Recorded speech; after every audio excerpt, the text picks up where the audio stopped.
at Uyesatainment TV, your #1 birthday arena.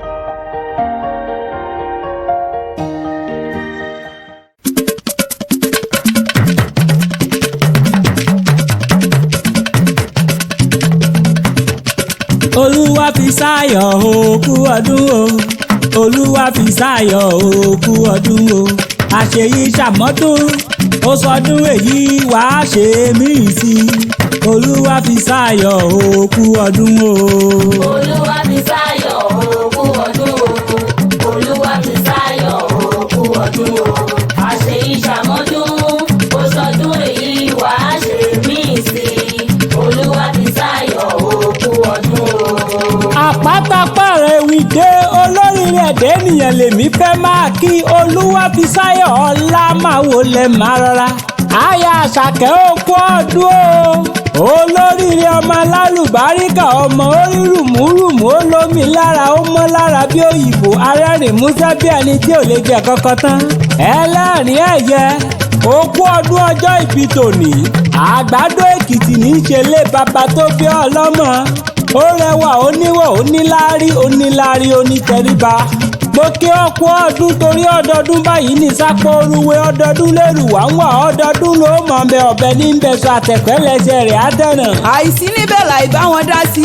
Olúwa fi sáyọ̀ aya ọba molóòkú oríire, aya Àṣàkẹ́ ọmọ apọ́nbẹ́po rẹ̀, ọmọ tó dára, ọmọ dára bí ẹ̀gbin, ó fi wà re ní eléyín funfun bí ike, ọmọ jẹ̀jẹ̀ àjò, ọmọ ìgésùn, ọmọ olóríire, ọmọ ẹ̀rù jẹ̀jẹ̀ tí ń gbénú ọ̀run ṣògo, ọmọ oníbàtà kééró kálọ̀ kábọ̀ mọ̀rọ̀nà ọ̀sẹ̀, ọmọ àfìgbàgbọ́ re ní, ọmọ tó gbàdúrà títí tó fi wọlé ikú, ọmọ tó gbàdúrà títí tó fi wọlé àrùn. Ṣèbádúrà ló gbà láti ìgbà tán ti bí ọ títí tó fi dọjọ́ ìní.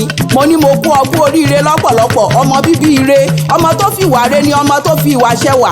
Mo ní o kú oríire. Ẹni tó bá fẹ́ lọ sílé ọkọ, mo ní wá ní kó o mórí lọ, o mórí lọ, o tún mú ẹwà lọ, o tún mú wà lọ. Èwo ni ká tún rò, èwo ni ká tún sọ, nítorí pé rírì ògo Ọlọ́run ń bẹ nínú ayé rẹ.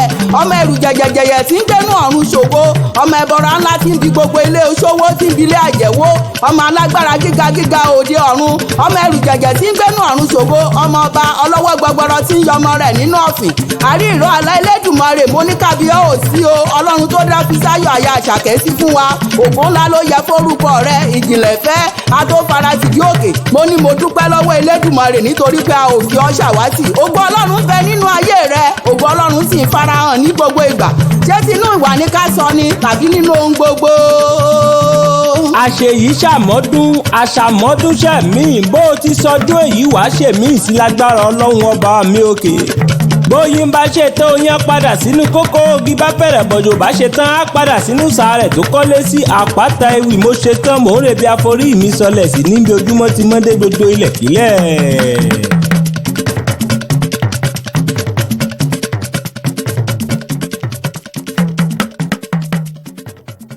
Thank you for watching our video and follow us on Instagram, Twitter and Facebook at Apata Ewi. Please don't forget to subscribe to our YouTube channel for more videos.